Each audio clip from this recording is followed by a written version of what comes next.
Então, gente, vamos continuar a nossa saga aqui dos elementos de máquinas, né? Então, vamos hoje trabalhar com a parte móvel dos elementos de fixação, né? Que são as porcas e também o conjunto que fecha com as arruelas. Tá? Vou colocar aqui para vocês. Agora foi. Só deixa eu mudar o modo de apresentação de slides. Então, né, dando continuidade, vamos falar então das porcas, né? O que é uma porca, né? Uma peça, né, de forma prismática ou cilíndrica, que geralmente é metálica, né? E aí ela tem a parte do furo com a rosca interna, né? Então a gente já viu que o parafuso tinha a rosca externa, né? E a porca vai ser, aliás, o parafuso parafuso tem a rosca externa e a porca vai ter a rosca interna, tá?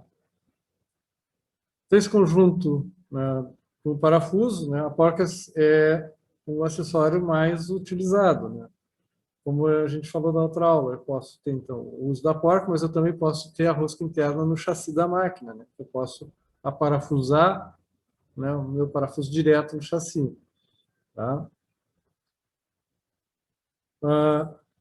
A parte externa da porca ela vai ter diversos formatos, a gente vai ver, então, quais são esses formatos, né? A mais comum é a cabeça sextavada, né? Mas a gente tem diversos formatos para a cabeça da porca. Tá? Então, aqui a gente tem a parte externa, né? Então, nesse aqui seria uma hexagonal, né? E a parte interna, que é a parte da rosca. Né? Mas a gente pode ter, por exemplo, assim, esse parafuso que é um parafuso de movimento, né, do macaco do carro ali, né? Ali a gente já tem uma porca, né, que faz parte da própria máquina ali, né? Onde está o mecanismo, né, pantográfico do nosso macaco ali, já fica a unidade roscada direto na máquina. O material de fabricação das porcas, né? Então elas podem ser fabricadas de diversos materiais, né? Aço, bronze, latão, alumínio, plástico, não? Existe uma variedade muito grande. Dentro dos plásticos a gente tem lá o PVC, o Teflon, tá? Então, há casos especiais que as porcas recebem banhos de galvanização e zincagem, tá? Que aí é para proteger elas da oxidação, né? Então, aí a gente pode submetê-las a um tratamento químico, né? Que é no caso da galvanização, tá? Os tipos de rosca também vai ser de acordo com o parafuso, né? O perfil da rosca vai de acordo com o tipo de aplicação também, né? Então, qual o tipo de rosca que eu vou usar, se vai ser fina, se vai ser grossa, a mesma coisa que a seleção do parafuso, né? A gente também tem critérios para a escolha do tipo de rosca da porca, tá? Os perfis são os mesmos, né? São os perfis triangulares, tá? O perfil triangular que é usado para parafuso de fixação, união em tubos, tá? As porcas para transmissão de movimento têm rosca com perfis quadrados e trapezoidais.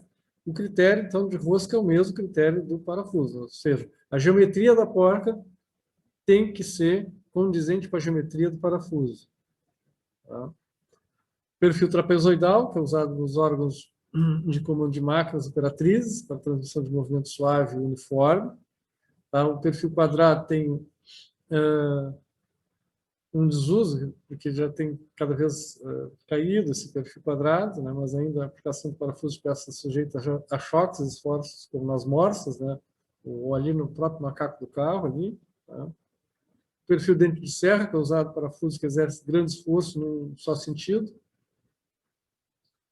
E o perfil redondo, que é usado para parafusos de grandes diâmetros, né? Que deve suportar grandes esforços.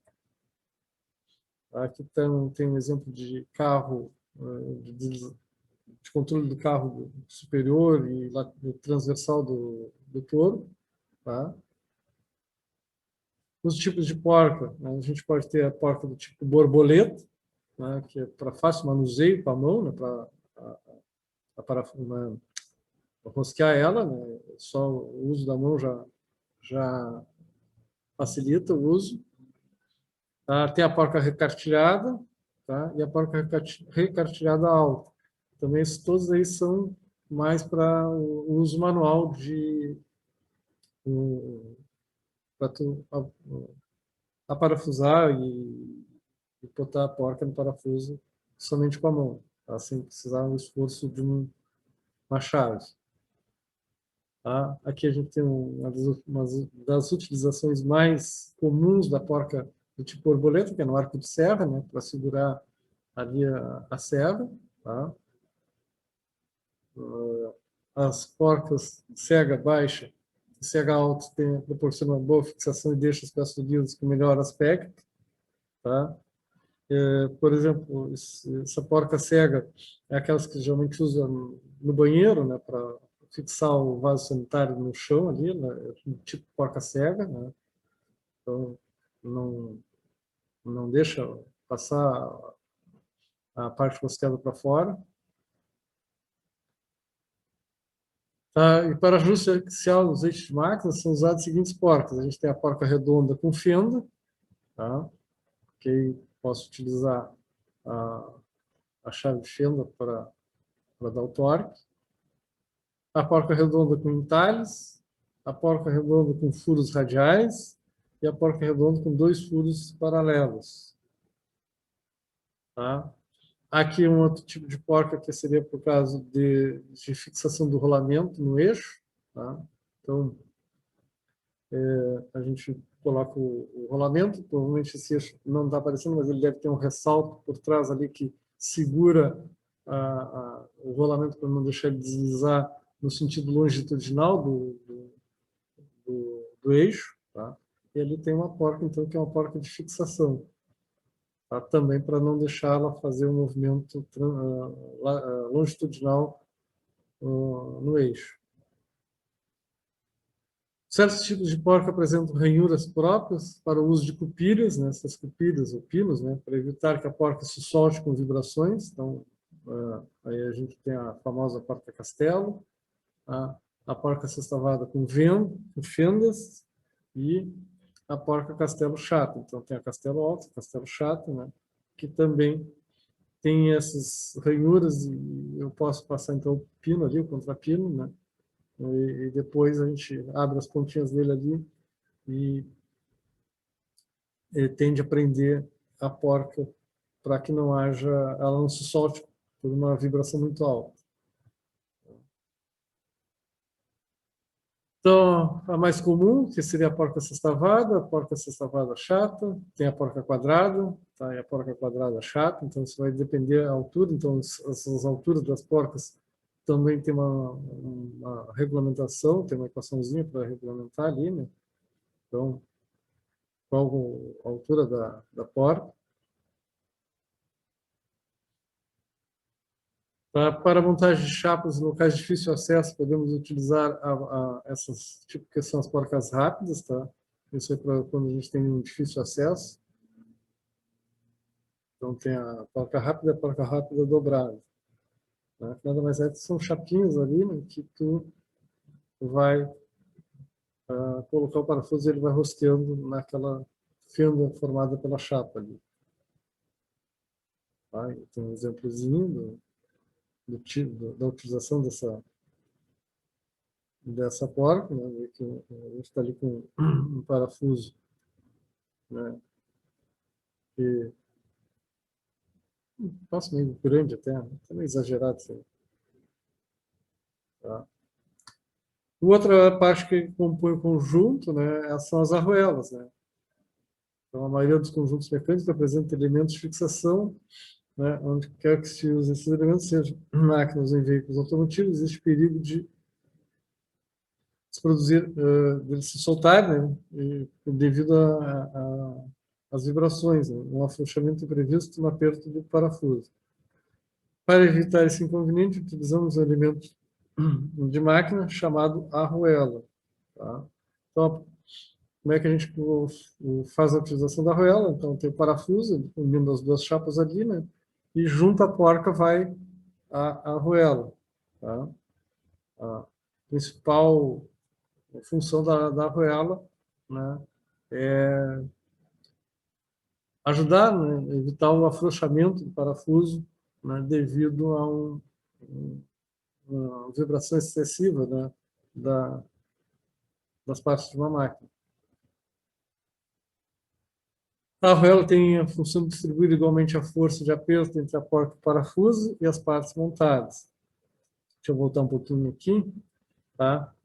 Se vocês notarem aqui, ó, se eu não tivesse, tá, essa arruela, a tensão, a pressão que a porca faria sobre as uniões soldadas aqui, né, ela já seria mais ou menos já próximo, muito próximo ao furo aqui, tá? E ela vai aumentando em direção ao centro, né, e depois vai diminuindo até chegar à cabeça do parafuso. Mas aí a gente teria muita pressão perto do furo aqui. Quando eu boto a arruela aqui, o que eu faço? Eu distribuo mais essa pressão aqui, né? Distribuo mais a pressão. Então, essa pressão vai ficar um pouco mais afastada do furo ali. Então, o risco de haver algum rompimento nessa região se torna menor. Então, ajuda também a diminuir esse efeito da pressão do aperto do parafuso ali. Então, esse também é uma das funções da arruela, né?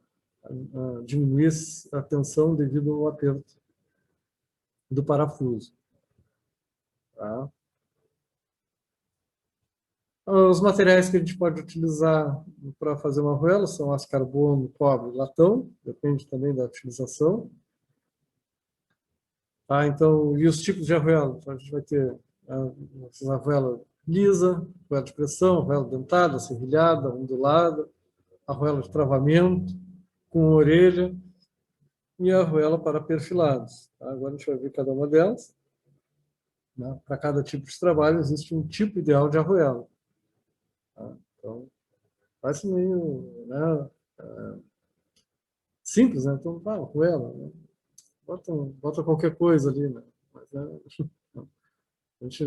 pouco a gente nota a existência da arruela, né?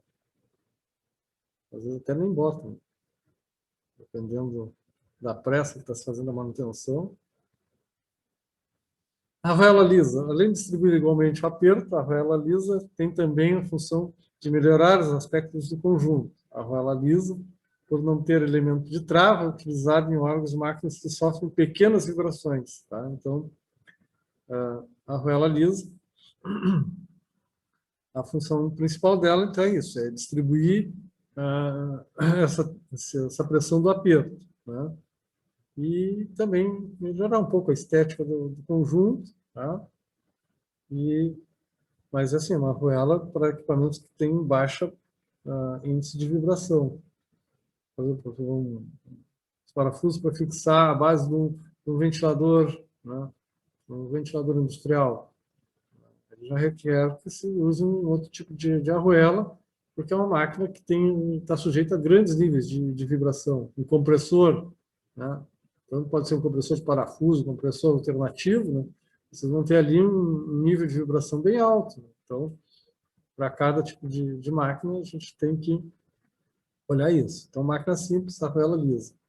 A arruela de pressão é utilizada na montagem de conjuntos mecânicos submetidos a grandes esforços e grandes vibrações. Tá?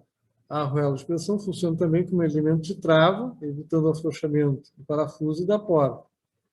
É ainda muito empregado em equipamentos que sofrem vibrações, variação de temperatura. Tá? Então, ele tem exemplo de automóveis, prensas, né? De repente, algum compressor alternativo, né? Que também, né, pode trabalhar com aumento de temperatura do fluido que está sendo comprimido. Tá? Então, arruela dentada, muito empregado em equipamentos sujeitos a grandes vibrações, mas com pequenos esforços. Então, arruela de pressão, grandes esforços. A arruela dentada, né, a vibração continua alta, mas para pequenos esforços. Então, em eletrodomésticos, né, painéis automotivos, equipamentos de refrigeração, tá? Então, com elementos com pequenos esforços. O travamento se dá entre o conjunto parafuso, porta, Tá? Os dentes inclinados da arruela formam uma mola quando são pressionados e se encravam na cabeça do parafuso. Tá? Então, esse é o efeito da arruela dentada. Quando tu dá um aperto, ela dá uma deformada e segura o conjunto. A arruela serrilhada, né? A arruela serrilhada tem basicamente as mesmas funções da arruela dentada, apenas suporta esforços um pouco maiores, usados os mesmos tipos de trabalho que a arruela dentada. Tá? É só uma variação no formato da arruela, entre a arruela dentada e a serrilhada. A arruela ondulada. A arruela ondulada não tem cantos vivos, é indicada especialmente para superfícies pintadas, evitando a danificação do acabamento. É adequado para equipamentos que possuem acabamento externo, né, constituído de chapas finas. Tá?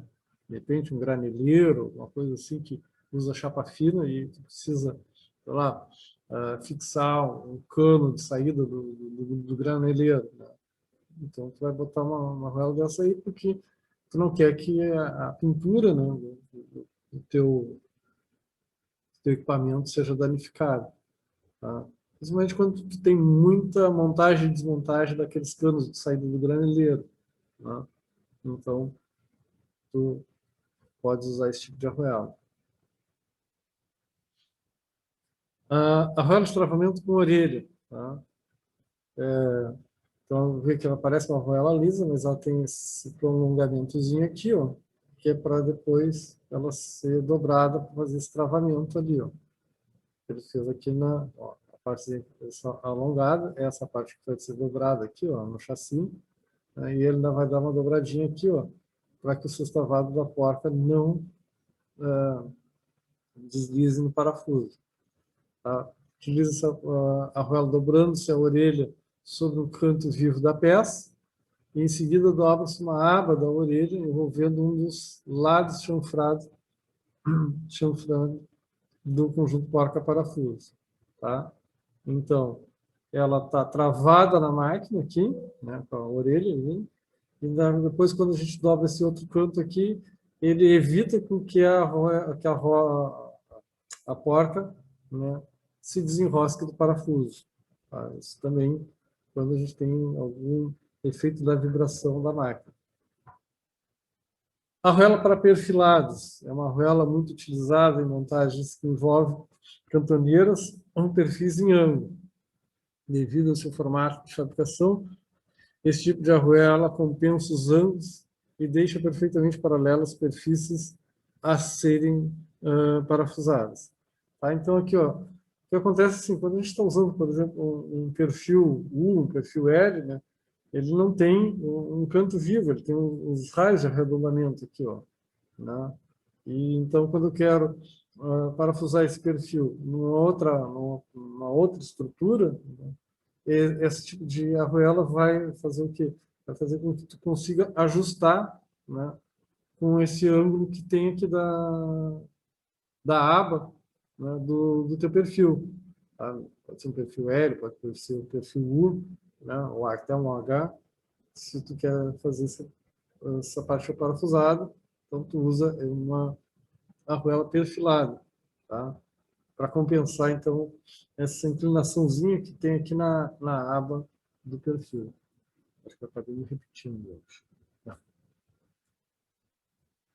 Buenos. Os tipos de arruela mais usados são vistos até aqui, porém existem outros tipos menos utilizados. Tá? Então, para curiosidade, alguns outros tipos de arruela que vocês vão encontrar. A arruela chanfrada, a arruela quadrada, tá? A arruela de furo quadrado, tá? A arruela dupla de pressão. Então, temos ainda a arruela curva de pressão, a arruela com dentes internos, a arruela com dentes cônicos, a arruela com serrilhado interno, a arruela com serrilhado cônico. Tá? Então, existe uma variedade ainda maior ainda de arruelas, tá? Mas a escolha do perfil, mais ou menos, é de acordo com aqueles critérios que a gente viu anteriormente ali dos outros tipos de arruelas. Tá? É claro que aí os fabricantes e os projetistas vão escolher, tá, de acordo com a intensidade do esforço deles, né, esses outros tipos especiais de arruelas. Outra parte que a gente vai ver dos nossos elementos de fixação são os anéis elásticos, né? O anel elástico é um elemento usado em eixos, tá, ou em furos, tendo como principais funções. Tá? O anel elástico ele é usado para evitar o deslocamento axial. Axial é o longo, tá? Nesse sentido assim, do eixo. Tá? O axial é longitudinal. Tá? Então, evitar esse deslocamento longitudinal de peças ou componentes. O anel elástico também serve para posicionar ou limitar o curso de uma peça ou um conjunto deslizante sobre o eixo. Tá? Então, aqui explicando ali, ó, deslocamento axial, o movimento no sentido longitudinal do eixo. Tá? Esse elemento de máquina é conhecido também como anel de retenção, tá? Ou trava de segurança, também, né? Mas acho que o anel de retenção é o mais comum que o pessoal usa, né? Que vocês já devem ter escutado por aí falar do anel de retenção. Tá? Então, um termo técnico, anel elástico, mas, né, comumente chamado de anel de retenção. Não está errado chamar dos dois ali. Então, ali a gente tem ali uns exemplos de anéis de retenção, tá? Que pode ser para segurar um rolamento, pode ser para segurar uma engrenagem, tá? Ou algum outro tipo de elemento mecânico. O material de fabricação e a forma, né? Fabricado geralmente em aço mola, tá? Aço mola também é meio amplo falar em aço mola, porque existem vários tipos de aço para a gente construir mola, tá? Mas a recomendação é use um aço que geralmente é utilizado para fazer mola.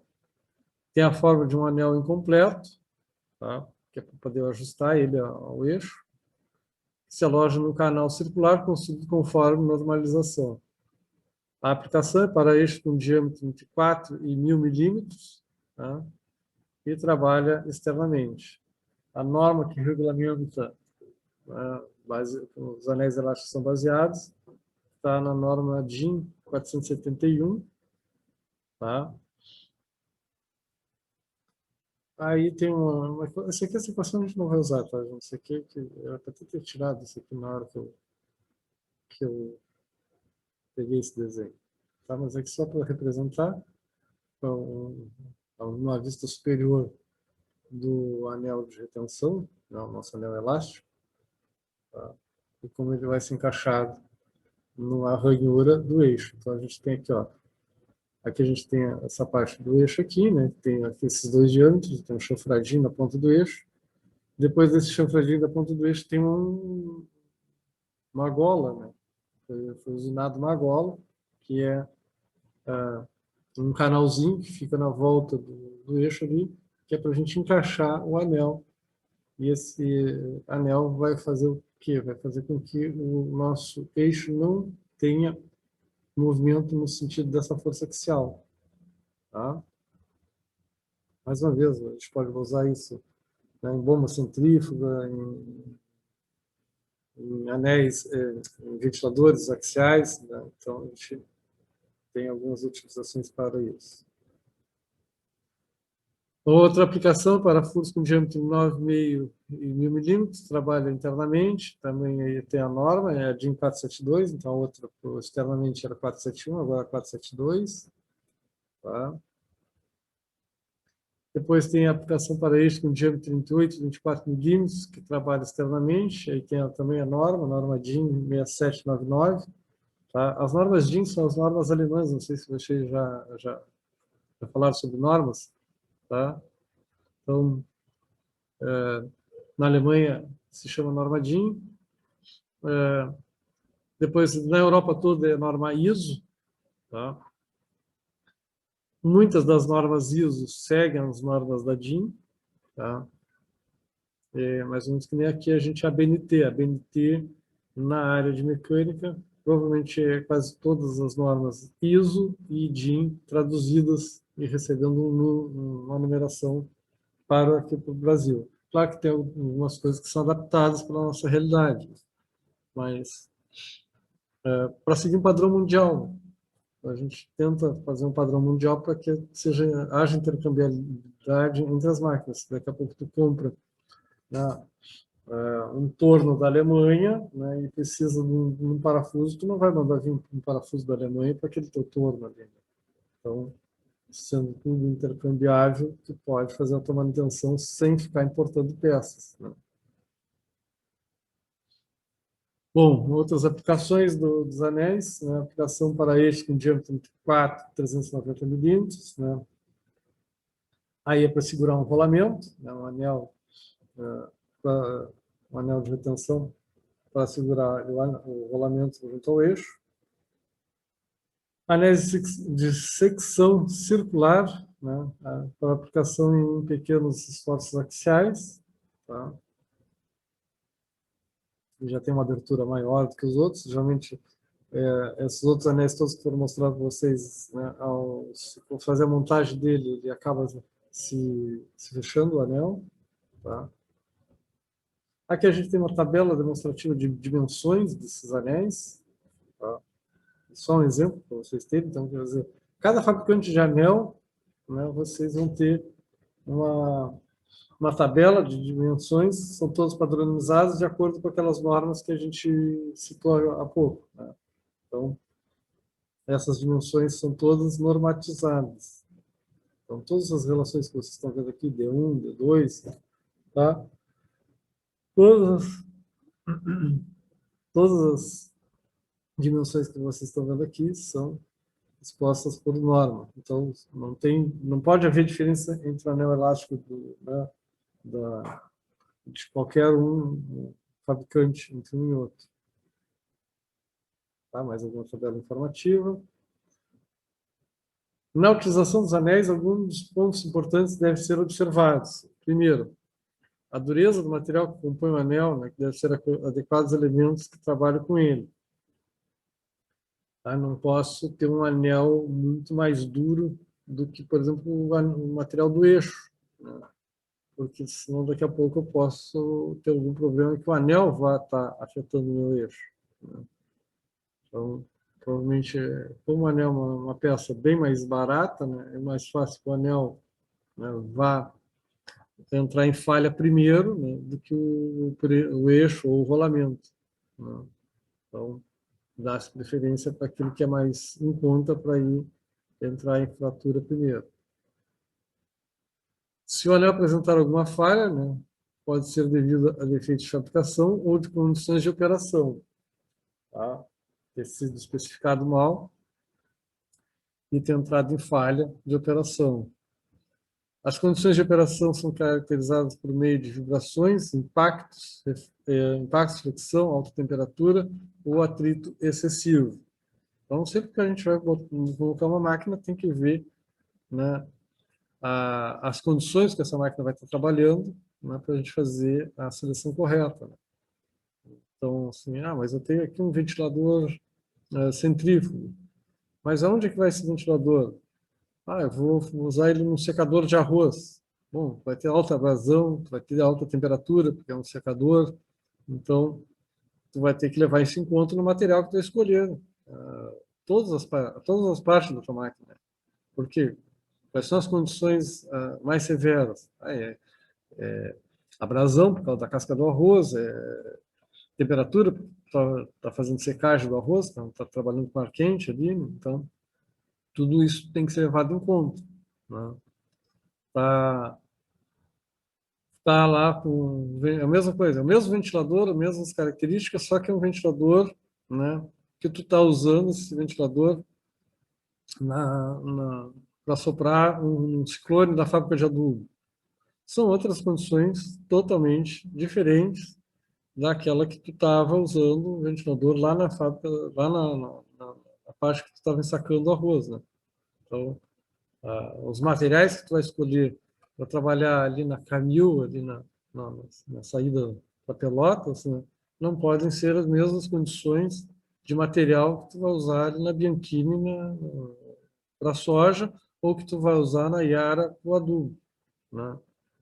Mesmo que tu vá trabalhar com a mesma pressão, com a mesma pressão do ar, com a mesma velocidade do ar, né, que tu está soprando nesse ventilador centrífugo, as condições de trabalho deles quer dizer que tu vai fazer uma mudança no material que tu está escolhendo.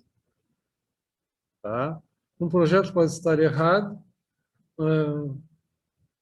previamente, por exemplo, esforços estáticos, mas as condições de trabalho geram esforços dinâmicos, né? Fazem com que as condições de trabalho geraram esforços.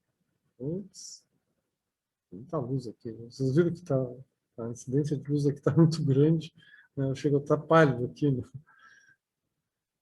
Fazendo com que o anel apresente problemas que dificultam o alojamento. Tá acabando a bateria? Vamos ver. Bom, a igualdade de pressão em volta da canaleta assegura aderência e resistência. O anel nunca deve estar solto, mas alojado no fundo da canaleta, com certa pressão. Tá? Então, quando se colocar o anel, tem que verificar que ele não fique solto. Tá? Se esse anel ficar solto, né, ele pode começar a deslizar junto com o eixo, né, e dar um problema para vocês. O desgaste do anel, e o desgaste do anel pode fazer com que, de repente, até o rolamento se solte ou outra coisa pior aconteça. Tá? A superfície do anel deve estar livre de rebarbas, fissuras e oxidações. As aplicações sujeitas à corrosão, os anéis devem receber tratamento anticorrosivo adequado. Tá? E o dimensionamento correto do anel e do alojamento. Em casos de anéis de secção circular, utiliza-se apenas uma vez. Então, coisa que é recomendado, não reaproveite anéis elásticos, né? A não ser que seja uma coisa que tenha muito pouca importância, mas se a máquina é uma máquina que tem grande importância, não reaproveite depois na hora de fazer a manutenção, né? Trocou, troca o anel, bota outro, tá? Nada de reaproveitar para não dar problema futuro. Tá? E utilizar as ferramentas adequadas para evitar que o anel fique torto ou receba esforços exagerados, né? Temos esquecido de falar lá na porta também, né? Tem que ter sempre, né, o equipamento correto, né?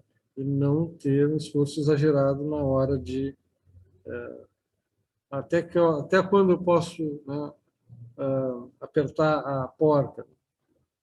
Tem que ver, né, qual é a tuas condições de trabalho, né, para não danificar o negócio antes mesmo de começar a usar. Montar o anel com a abertura apontando os esforços menores, quando possível. Nunca substituir um anel normalizado por um equivalente feito com chapa ou arame sem critérios, né? Ou seja, nada de gambiarra, né? Tá? Então, se é para usar um anel especificado, vamos continuar usando o mesmo anel especificado, né? Pelo jeitinho, a gambiarra, né, pode custar caro. Para que esses anéis não sejam montados de forma incorreta, é necessário o uso de ferramenta adequada. Tá? Então, os alicates para a gente, realmente alicates de ponta fina, né? Para a gente fazer, tem alicate de ponta fina reto, alicate de ponta fina curvo, né? Então, tem ali vários tipos de alicates para isso. E mais um outro elemento, né? Desses que a gente até viu antes da gente partir para as chavetas. Dúvidas, gente? Tudo super tranquilo? Tá todo mundo? Tudo tranquilo. Tá? Acho que a maioria de vocês já conhece esse tipo de equipamento, né? De equipamento, não, de elementos, né? Porque são bem simples, né? São os elementos que estão fechando a nossa parte de elementos de fixação, tá? Que não tem grandes mistérios, né, na sua da sua escolha. Buenas, as chavetas. Tá? O que é a chaveta? A chaveta é um elemento de fixação, tá? Geralmente a gente vai utilizar em equipamentos que têm a ver com o movimento circular, ou seja, o movimento de giro. É um elemento mecânico fabricado em aço, sua forma em geral é retangular ou semicircular. A chaveta se interpõe numa cavidade de um eixo e de uma peça. Então, aqui, a gente tem o eixo aqui, tem uma cavidade, ou seja, foi fusionado um ressalto interno aqui. Tá? E aqui a gente tem a parte na peça, também onde tem uma cavidade aqui, ó. Também foi usinado uma cavidade. E a chaveta, essa chapinha que vai ficar alojada nesse ressalto, não, nessa cavidade que foi usinada aqui no eixo e nessa cavidade que foi usinada na peça. Ela vai ficar alojada entre a peça e o eixo. Tá? Vamos estar mais ou menos tentando mostrar aqui desse outro lado aqui, né? Eu tenho aqui a peça, nesse caso aqui, eu tenho o eixo e a engrenagem. Tá? Bom, o que faz a chaveta? A chaveta, ela é o que vai transmitir opa, foi demais.